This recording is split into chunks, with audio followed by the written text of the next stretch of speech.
AI agents are everywhere, automating tasks and making decisions at machine speed. But agents make mistakes. Just one rogue agent can do big damage before you even notice. Rubrik Agent Cloud is the only platform that helps you monitor agents, set guardrails, and rewind mistakes, so you can unleash agents, not risk. Accelerate your AI transformation at rubrik.com. That's RUBRIK.com. Welcome to Specimens, the podcast where we explore the remarkable stories of wildlife conservation, the people behind them, and the species that remind us what's possible when we choose to care. Today, we're celebrating a very special story on the podcast in a unique episode in collaboration with the RSPB. It's been 50 years since one of the UK's most ambitious conservation projects took flight, the reintroduction of the white-tailed eagle. Once known as the sea eagle, this magnificent bird with a wingspan stretching nearly 8 feet was once a familiar sight across Britain's coasts and lochs. But by the early 20th century, centuries of persecution, egg collection and habitat loss had driven the species to complete extinction here. The last known white-tailed eagle in the UK was shot in 1918. But that wasn't the end of the story. In the 1970s, a small and determined group of conservationists set out to bring the white-tailed eagle back, a bold experiment in rewilding long before the word was fashionable. Through years of dedication, careful reintroduction, and the support of local communities, these giants of the sky were given a second chance. To mark the 50th anniversary of that extraordinary effort, the RSPB has released Return, a new film that tells a story through awe-inspiring archival footage and the voices of those who made it happen. It features Dave Sexton, one of the leading figures in the reintroduction project, and our guest for today's episode. Dave is a renowned conservationist whose decades of work with the RSPB have helped shape the recovery of species across Scotland, from eagles to puffins and beyond. Through his involvement in this project, he's witnessed firsthand the challenges, triumphs, and the breathtaking moments when these birds finally took to the skies again. And before I bring Dave in to tell us about these birds, the music that you've heard at the start of this episode, which will re-feature throughout, is a very special, newly released single in collaboration with the RSPB. It's called Return of the White-tailed Eagle, written in tribute to the species by musician Alice Boyd. Commissioned as part of this project, this track acts as part of the soundscape for the beautiful film Return, and actually features live recordings of birdsong that Alice took in the field, which she's weaved into the track to create a really ambient and beautiful, deep, rich sound.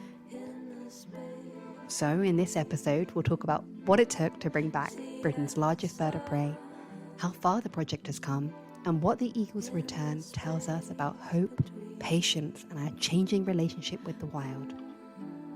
I'm Elle Kaye, and this is Specimens, the return of the white-tailed eagle in collaboration with the RSPB.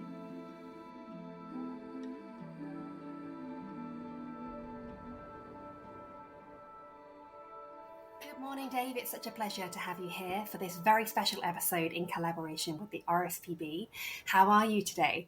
I'm great, thanks. I'm looking out on a rather grey, drizzly Isle of Mull at the moment, so it's quite nice being in here talking to you. Fabulous. Well, I'm so excited to get stuck in. I've got lots of questions for you. I'm going to start with white-tailed eagles in celebration of the wonderful film the RSPB have just put out. Take us back to the very early years and recall that first moment of seeing a white-tailed eagle in the wild for us. Yes, for me, the early years was 1980. That's when I saw my very first white-tailed eagle. I was up on Mull on a holiday. I'd been here a year or two before that on a school field trip and didn't see an eagle then, but it was the place just got to me and I knew I had to come back. So I was back a couple of years later and there was this huge bird flapping low across the loch. It's a big sea loch on the south end of Mull. And it had the usual gang of hooded crows chasing it and mobbing it. And it soared up and disappeared over the ridge, and it was an adult white-tailed eagle. We could see the white tail, everything about it, and we just looked at each other in disbelief because it was a bird we just never dreamt we were going to see. We knew that the project was underway, but that was on the Isle of Rum. That was long way north of Mull. And but clearly it was beginning to work. That had started in 1975, and 5 years on, some of those early birds had reached maturity and had started their wandering and had turned up here. And so that was the beginning of it, really, for me. That's what sowed the seed that made me think I've got to work with this bird. I can't even begin to imagine how enchanting it must have felt to see a white-tailed eagle flying overhead. And I will come back to you to try and get a sense of that magic, maybe towards the end, so we can leave the audience inspired. But tell me how you then transitioned into working in conservation and working with the RSPB, and then continued to work with the reintroduction of the white-tailed eagles. Yeah, so I was at university at the time, but after that first sighting, I then pretty much bombarded the RSPB Species Protection Department at HQ at the lodge.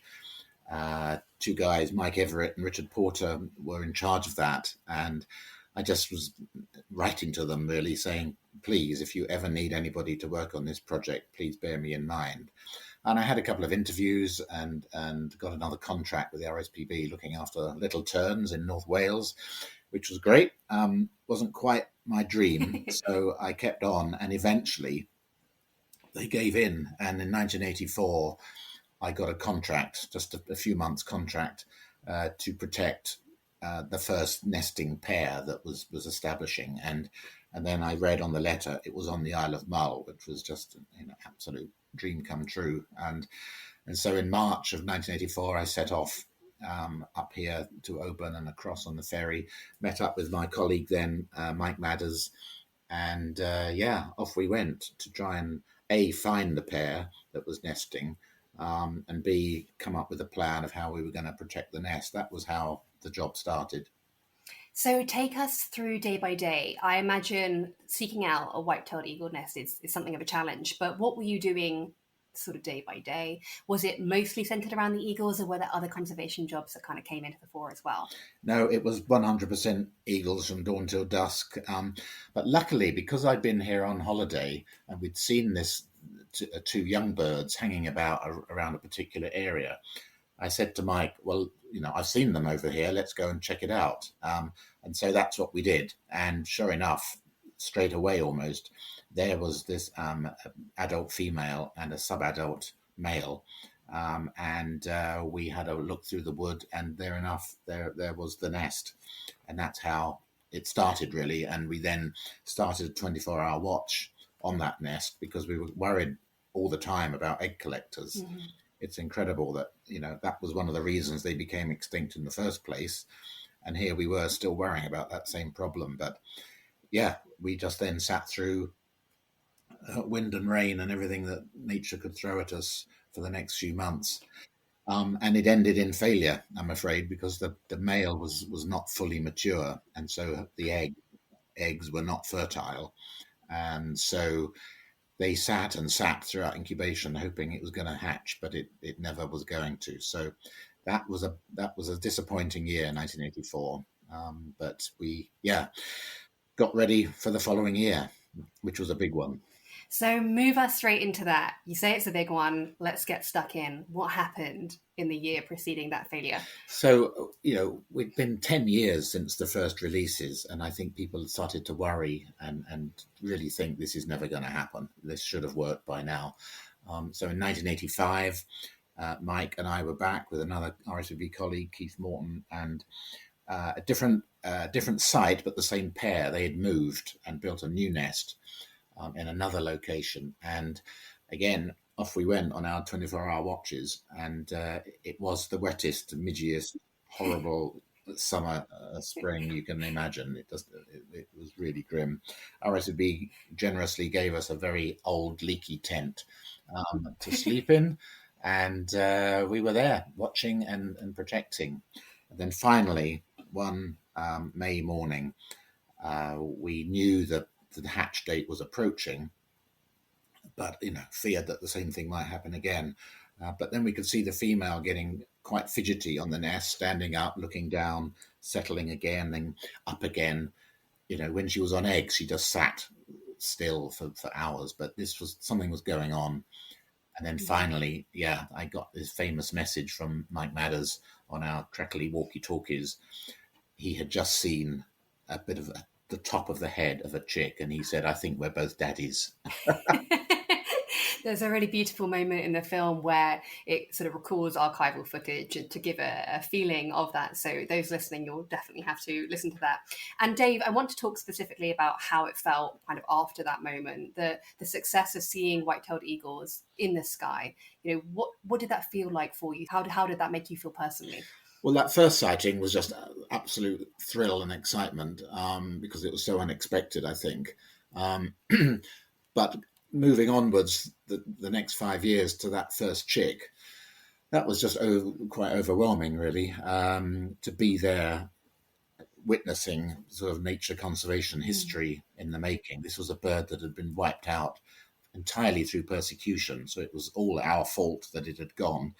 But here we were working with lots of other people and partners and different agencies to bring it back, and it was working, finally. It was that sense of relief, I think, just overjoyed to see those, at the time, 2 chicks in the end, both heads popped up above the rim of the nest, and to see the female doing that very gentle, sensitive feeding. Yeah, it was very emotional, actually. Yeah, the film highlights that sheer dedication from yourself and your team and your colleagues. What, apart from the obvious, were the greatest challenges that you found during that process?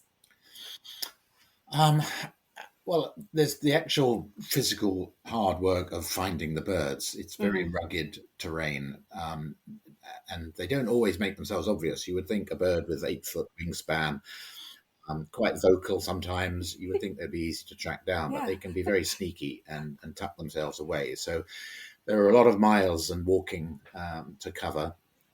There was always that fear, that risk of disturbance, either through egg collecting, which was still ongoing in the 1980s.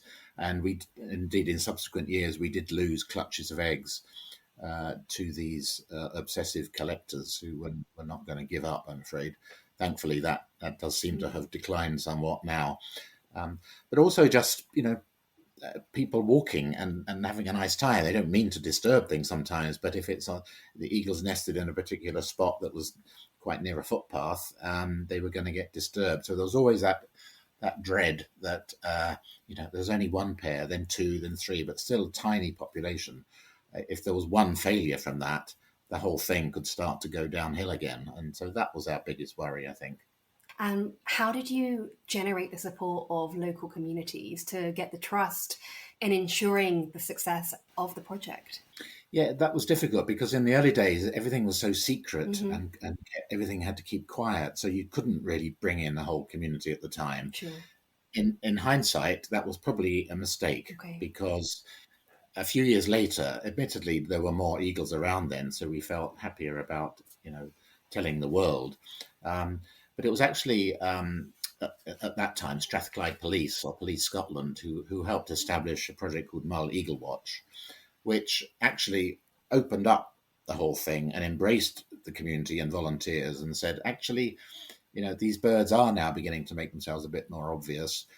We can't hide them. Sure. And we shouldn't hide them because people want to see them. So let's still protect the nest, but let's use community volunteers. Right. And so many people signed up for that and were involved in Mull Eagle Watch, protecting and then subsequently showing people eagles. So people would come on trips and into a secret location, which was actually up at Loch Freezer now, and they would pay a few pounds and they would have a ranger there and we would show people, a bit like the ospreys at Loch Garten. Yeah. That was a really bold move to open that up to the public, but it worked because suddenly all these people are your eyes and ears, and any prospective egg collector is going to, run a mile because they're going to be seen. So that's how really we ended up engaging with the local community. And I just wondered a little side note as to how these birds were protected and monitored in a wider, more scientific lens. So, for example, were these birds ringed? Other than seeing them with eyes, was there some sort of scheme? I know RSPB do a lot of bird surveying. Talk to us about that if you can. Yes, but again, in the early days, it was a bit haphazard. But within a year or two, they developed a wing tagging project, which meant the birds, all of them that were released, had a plastic tag on their wing. It was coloured, and there would be a letter or a number on it, and so it was very obvious then. You could watch it through binoculars or a telescope, and you knew who these birds were. And they were popping up all over the place by this stage. They were also ringed, so they'd have a British Trust for Ornithology ring on one leg. We subsequently phased out the wing tags. I never really liked them. They were very helpful because you could immediately identify who was who and say, well, that bird was hatched here and so on. But it was, an invasive thing, and you don't want to do that unless you have to. So it switched from the wing tags to a colour leg ring, which was not as obvious, but actually as more and more people were doing photography, they could zoom in on the leg rings, and you got the same data without it being as invasive as wing tags. So now none of the birds in the UK here are wing tagged, but they have all got colouring. So BTO on one leg, colouring on another with a letter and a number. And so, yeah, that's how it works. The new scheme that's happening at the moment on the Isle of Wight, they, with all this fantastic technology, all of their chicks released have also got satellite tags on, which we never had back in those days, in the 70s and 80s. But now the team that's led by Roy Dennis, Wildlife Foundation and Forestry England, which we can maybe talk about later, that's employing that technology, and it's just fantastic. They know where they are every minute of the day. That's fantastic. Let's talk about the white-tailed eagles as a bird, a little bit about their physiology. They're incredible apex predators. Do the white-tailed eagles behave differently in Scotland compared to Scandinavian white-tailed eagles, which obviously we know and have looked on fondly and been inspired by? No, they don't really behave any differently. They are big birds. They're the fourth largest eagle in the world. I think the others, in whatever order it comes, harpy eagle in South America is probably the biggest. Then there's the Philippine eagle, and then there's the Steller sea eagle, which is a close relative of the white-tailed, and then there's the white-tailed eagle. So big birds, certainly the largest bird of prey we have in the UK. They're actually more closely related to vultures than the true eagles, like the golden eagle, if you like.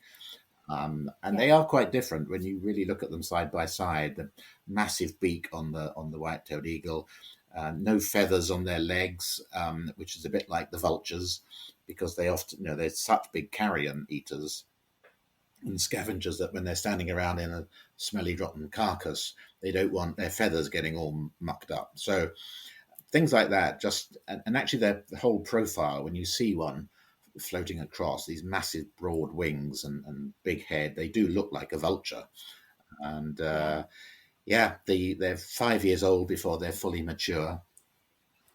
When they're chicks, they're quite dark brown, and then they get paler as they get older and much more mottled, until eventually they end up with that beautiful sort of blonde head, bright yellow beak, yellow legs, and that sparkling white tail is their trademark, really. And they're closely related to all the other sea eagles around the world. Their closest relative is the bald eagle in the US, and then there's the African fish eagle, and there's the white-bellied sea eagle in Australia, and then the Steller sea eagle, and they're all part of that family. You touched on it perfectly, so segueing into my next question, which was about sea eels specifically. So they are grouped together. Talk to me, and for those that might not know much about the behaviour of the sea eagle, how the coast is so important in their survival and how they thrive in that kind of habitat. Yeah, well, one of the main things is, although they're called sea eagles, they don't really need the sea or the coast. Bizarrely, I think we probably just associate that because that's where they ended up. They were persecuted so much and forced into this remote northwest corner of Scotland. They do like water, but they could be just as happily inland around a big loch, freshwater loch, as they are with a sea loch or along the coast. And that's what makes them so successful, really, I think. And back in the day when they were all over Britain, from the south coast of England right to the north tip of Shetland, they adapt really well to all sorts of habitats. So you'll find them in marshlands, wetlands, fens, deciduous woodland. And as we're discovering with this new project in England, they are settling in very nicely to modern day southeast England and will cope. So, yeah, they don't need the coast, but they do need a food supply. So it's fish and seabirds and mammals is the main food. But for sea eagles in particular, or white-tailed eagles, we keep, the two names are, you can use both. They do eat a lot of carrion, so they have this very important role in cleaning up the countryside, really. And certainly around here on Mull, if anything gets washed in, maybe a dead seal or a dead deer that might have gone into the sea and gets washed up, the sea eagle is straight on it and feeds. And if seabirds get washed in after a big storm, that's a food source for them. So they will and can be very successful because they can exploit so many different prey sources. Yeah, and so now that they are successfully here, you touched on it perhaps a little bit in the answer to that, saying that they're great cleanup operators. What effects environmentally, ecologically are we seeing since they're now here and since they've returned? Well, yeah, I think as an apex predator, it's important that if they're doing well, it means that everything below them is doing not too badly either. And sure. We're seeing that. So they will prey on seabirds, of course, but they're not going in and wiping out entire colonies. And there's always worries whenever you introduce a predator that it's going to have this massive impact. And we have a stunning seabird colony just off the coast of Mull here, called on the Treshnish Isles, where there's puffins and kittiwakes and fulmars, and guillemots and razorbills. And sure, the eagles go and visit, but that colony is doing well. And these sea eagles have been back here for 50 years now, and they're not impacting on something like that. So those initial fears that they're going to suddenly wipe out the puffins, which is the sort of scare stories that are put about by some people, is just not happening. But they do a very good job at cleaning things up. And perhaps a slightly tinged question. Obviously, we're seeing huge decimation as a result of climate change. Do we have any predictions of how that might actually affect the eagles going forward? I'm honestly not sure we do at the moment, to be honest. I think, again, because of their adaptability, they might not be so severely impacted. It depends. I think some of their bigger threats, which may in turn be related to climate change, but avian influenza, which crops up worldwide and then it goes away and then it comes back and is now spreading into other organisms like mammals. Sea eagles are particularly at risk from something like that. And we did have that happen here a couple of years ago when there was a big outbreak and birds were dying. So geese, which is one of their favorite prey, and gulls, gannets, they were dying. And the eagles were thinking, oh, there's a sickly bird, I'll eat that. And they were taking prey back to the nest and feeding it to their chicks, which were subsequently dying of bird flu. Which was a horrible experience to be part of. But they did come through that, and that outbreak faded away. So, but there's always that worry that something like that could suddenly undo 50 years of conservation effort. But looking at eagles today, I mean, where are we at kind of numerically? How successful are these birds? I mean, we have them reintroduced. That is successful. But in terms of their numbers, what are we looking at? Yeah, but the numbers sound good.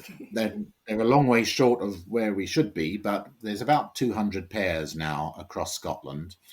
There are actually 23 pairs alone just on Mull. So Mull and Skye and the Outer Hebrides are the real core areas. But like we were saying, they don't need the coast. So we're now seeing them spreading inland, and they're turning up in the Highlands. And some of their ancestral nest sites that they used hundreds of years ago are now being reoccupied. And there's now a handful of pairs establishing in the south of England as well. Yeah. So pairs, as a result of this reintroduction, 2 of which have been successful and have raised chicks this year, which is just and it's so fast, so much quicker than we had in the Scottish experience. But they are doing well, and I think, if we can not have any persecution, they will thrive and will go on to reoccupy where they should be. Please may that continue. We'll see how it goes. Let's talk a little bit, Dave, about the RSPB film, which used archival footage, as I mentioned, and first-hand accounts of the experience. What are your hopes that film will bring to the younger generation? I was surprised, shocked, but delighted with that film because I think when we'd first started thinking about this 50th anniversary a few years ago, I had visions of a classic wildlife documentary showing white-tailed eagles through the seasons, the old style stuff that used to be produced, and RSPB did some beautiful films like that. But actually, producers Mark Fountain, Percy Dean, they had different ideas, and they were absolutely right. They've limited it. It's half an hour on YouTube, and it's a reflection, looking back, but looking forward, talking to some of the people that were involved right from the beginning, people like Roy Dennis, who is just absolutely fundamental to this project, remembering people like John Love, Mike Madders, Richard Evans, who were also part of Mull life, but also part of the project, but also including new faces. And that's what I think is the secret. Yes, a lot has been done, a lot has been achieved, but now we've got to look forward and to see where else they can go across the UK. And it's just a lovely film, and the reaction so far, people that have watched it, they found it quite emotional, I think, and it's had that effect on them. And so I'm very happy with how it's turned out. The film is beautiful, so congratulations on your part in it and all the work that you've done. I guess this point is potentially controversial. I mean, there are always people that are uncomfortable or perhaps miseducated when it comes to reintroduction and rewilding. Despite the eagles being here long before this project was underway, how do you feel and what do you say to those who feel that reintroductions are perhaps unusual or interfering with nature, and the conversation of why not worry about what we already have and protect what we already have, then worry about bringing something back or bringing something new in? Yeah, I think sometimes the arguments that say don't do reintroductions, just worry about what we've got is often a recipe for not actually doing anything. And sometimes a reintroduction can be a spark as well, particularly for public interest and to get people engaged and involved in the whole natural world. It is exciting, and it is a big apex predator, and people get very excited about it, and quite rightly so. I think in this case, for the white-tailed eagle, we know it was entirely at the hands of man that they were wiped out. No ifs or buts about it. They were persecuted relentlessly until that last bird was shot in 1918 in Shetland. Incredible what we're capable of when we put our minds to it, but it was also shameful and a absolute tragedy that was allowed to happen. So I think there's no argument that it was right to absolutely bring this bird back, whilst also totally taking into account what impact it could have on people who don't particularly want it back for all sorts of reasons. And livestock ownership and management is one of the main ones. I think in the case of the white-tailed eagle and the lamb debate, which is the one that everyone talks about, I do feel very strongly that the eagle is being completely misrepresented on how it works in nature, its ecology. Yes, they're sometimes seen carrying a lamb off, or they're sometimes seen feeding on a lamb. But over the many decades that I've been studying and watching these birds closely on a daily basis, pretty much, all I ever see is other predators having a go at the lambs, which they certainly do, and then the sea eagle coming in afterwards and taking it off them. It's called kleptoparasitism. Basically means theft. They're relying on other species to do the work for them, and then they move in and take it. You see them; they follow otters along the coast, and they steal fish off otters. They chase gannets, and the gannets cough up their mackerel that they've just caught, and the eagle swoops in and gets that. And that's what they're doing 9 times out of 10 with the lambs. But unfortunately, it doesn't look good, and it gets, as I said, I think it's completely misrepresented. The photographs and the videos of eagles carrying lambs do the rounds on social media, and everyone piles in, and it all gets pretty ugly very quickly. But I think if people, I guess it's the luxury of time that I've had in the job that I had, that was my job, was to sit and watch for hours on end sometimes how these birds behave. And that's what I see. And I've tried very, very hard over the decades to watch them if they're going to be killing lambs. If farmers are concerned, I go and watch, and it's not what's happening. It's other predators are starting the attack, and the eagles are coming in afterwards, but are getting the blame. So obviously, we're not saying they never kill lambs. They're bound to do a few, and golden eagles do as well. But it's this scale of blame that they've now got attached to them, unfortunately, which is completely out of proportion to what actually happens. Dave, if people are listening and they really want to support the vision of expansion in the UK, I know you talked about other areas in the UK where the white-tailed eagles are starting to thrive. What can people do? What outreach is there for young conservationists to get involved with a project like this? Yep, so there's currently projects in the south of England. There's another location being looked at on Exmoor, possible projects in Wales and in Cumbria. We're all in the melting pot at the moment, being talked about and consulted on. So in terms of getting involved, you can certainly log on to those projects and send your support. And they all involved very broad and deep public consultation. And do you support this or not? So you can obviously tick the box that says, yes, I support it, and add extra comments, because that all helps with this process.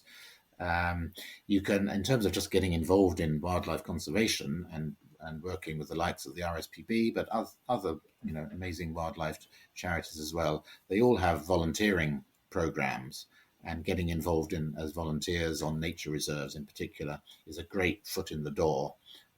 And like I did with my very first contract, was working with little terns, protecting their nests in North Wales. It's just that the door is slightly ajar and you get your foot in, and bit by bit. And if you're working as a volunteer, you're then often in the right place at the right time when vacancies come up, and people know you and what you're capable of. So I would say certainly look up these other projects. The Roy Dennis Wildlife Foundation has lots of information on it, but also Eagle Wales is another one, which is partly managed with Wildlife and Wetlands Trust. And then there's the Cumbria Sea Eagle Project as well, which RSPB is also a partner in. So lots out there. You've just got to look. Fantastic. And I'll be sure to put all those links affixed to the episode so people can find it. You talked about getting to know these birds very intimately, watching them for very long stretches at a time, and how that was nuanced and emotional for you. Dave, when you see white-tailed eagles in the wild, in the sky, how do you feel? What does that make you feel? It 100% lifts your spirits, whatever else is going on in the world or in your own life. It's just my go-to place. There are certain bits of Mull I will just head for. You don't always see an eagle, but certain places it's pretty reliable. And yeah, you just can forget for a while what else is happening, but also it just helps restore your sort of any anxiety that you've got seems to drift away, because you can just watch the birds. They don't know what's going on in the world. They're just getting on with their daily lives, raising young, nesting, pairing up, feeding, but sometimes just sitting there chilling. White-tailed eagles do an awful lot of sitting, not doing very much, which takes us back to that whole idea of them watching for other things happening and then going in and taking prey, because that's what they're doing quite a lot of the time, sitting up on a rocky outcrop or in a tree and just watching the world go by. And that is quite therapeutic and calming, 100%, to watch them do that. It really speaks to the power of connecting with the natural world. And I just want to say a huge congratulations and thank you for all of your hard work, but also for joining me on the podcast. It's been a pleasure, Dave. Thank you so much. You're welcome. And I would just, in reply, thank all the other partners and agencies and individuals who've been involved in this project for the last 50 years. It's a long haul. We're not quite there yet, but we're getting there. I hope we will see a white-tailed eagle overhead in our lifetime. Thank you, Dave.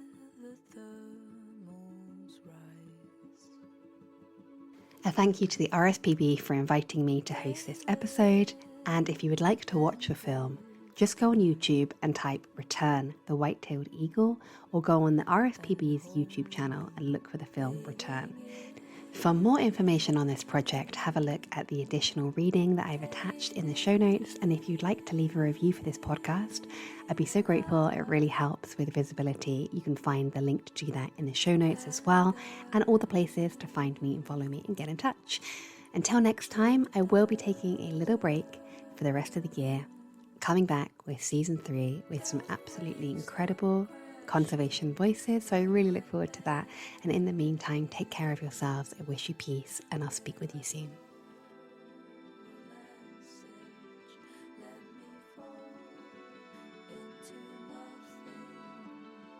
And